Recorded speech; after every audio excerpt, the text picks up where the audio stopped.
नाम ये क्यों है? उसने कहा मैं मेरी मर्जी है। तो उससे कहा तुम्हारा पैंट खोल के दिखाओ हमको। नहीं ये हुआ है, मजाक की बात नहीं है। फिर बाद में शख्स ने कहा कि मैं पैंट नहीं खोलूंगा, तो उसको गाली गलौज की गई। बाद में मालूम हुआ कि जिसको गुस्सा कर रहे थे, गाली दे रहे थे, उसका नाम गोपाल है।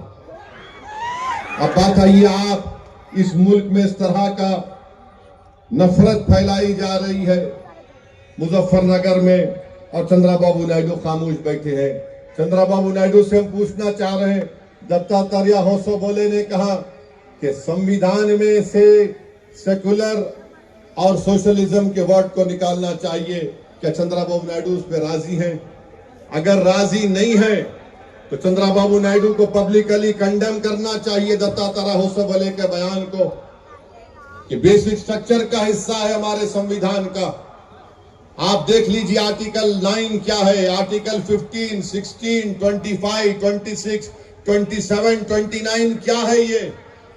और फिर वोटर लिस्ट में नाम को भी मजहब के नाम से नहीं निकाला जा सकता। आज चंद्रबाबू नायडू उसकी भी तायीद कर रहे हैं। मैं आपके सामने बता रहा हूं आखिरी बात, महाराष्ट्र में बीजेपी की सरकार है। नायडू जाकर फडणवीस से बड़े गले मिले, पप्पियां लिए थे उसको। वहां पर क्या हुआ? वहां पर मीरा रोड में, नया नगर में 7 बंगालियों को पकड़ लिया गया। एक का नाम महबूब और शमीम खान था, कंस्ट्रक्शन वर्कर थे, थाना डिस्ट्रिक्ट में पकड़ लिए। उसके बाद और 3 को पकड़ लिए। उसके बाद मियां बीवी को पकड़ लिए, फजल, मदल और तस्लीमा को। इनको पुलिस ने इनका आधार कार्ड देखा, बोले कि नहीं तुम बांग्लादेश के हो। उसने कहा मुर्शिदाबाद का हूं, बोले नहीं। फोन निकाला, फोन फेंक दिए। उसने पैन कार्ड दिया, पैन कार्ड फेंक दिए।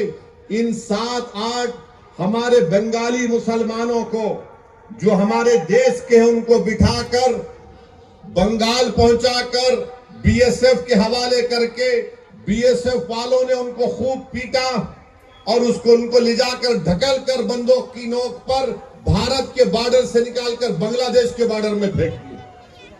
ये हो रहा है चंद्रबाबू नायडू।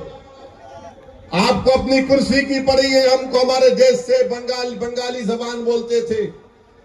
एक शख्स ने कहा कि मेरे पास 5-8 हजार रुपये थे, बीएसएफ के लोगों ने 7,500 रुपये छीन लिए मुझसे, बांग्लादेश में ढकल दिया उनको।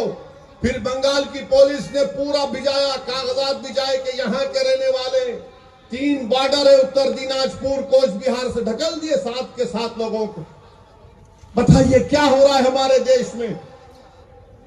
अरे अगर आपको महाराष्ट्र में बंगाली बोलने वाले बांग्लादेशी नजर आ रहे हैं, मैं नरेंद्र मोदी से ये कह रहा हूं, भारत के वजीर आजम से, अगर आप जबान को देखकर ऐसा कर रहे हैं तो क्या आप में इतनी हिम्मत नहीं है कि वो 4 जालिम लोग जो 26 हमारे हिंदू भाइयों को पहलगाम में गोली मारे, वो कहां छुप गए? निकालो उन जालिमों को मोदी। आप सिर्फ बंगाली जबान बोल रहे हैं। उनका एयरपोर्ट पे, पूना एयरपोर्ट पे उनका आधार कार्ड फाड़ दिए। बेचारे का 25,000 का स्मार्टफोन रख लिया हजरत पुलिस। आप बताइए क्या हो रहा है हमारे देश में। बहरहाल क्योंकि वक्त हो चुका है, मेरी आपसे गुजारिश है कि आप तमाम लोग मिलकर तेलुगु देशम को सबक सिखाएंगे, नहीं सिखाएंगे? आप पवन कल्याण को बताएंगे कि सुपरस्टार आप है। अब बहुत हो गया है ड्रामाबाजी, एक्टिंग। तुम संविधान को धोखा दिए।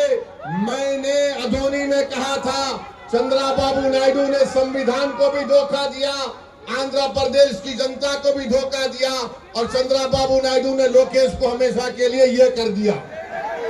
आप जानते हैं ना इस बात को।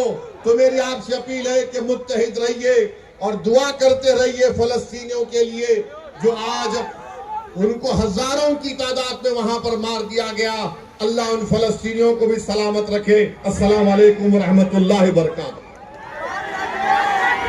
नारे तकबीर, नारे तकबीर। All India Muslim personal law board, all India Muslim personal law board आज के इस इजलास के इख्तिताम का ऐलान किया जाता है।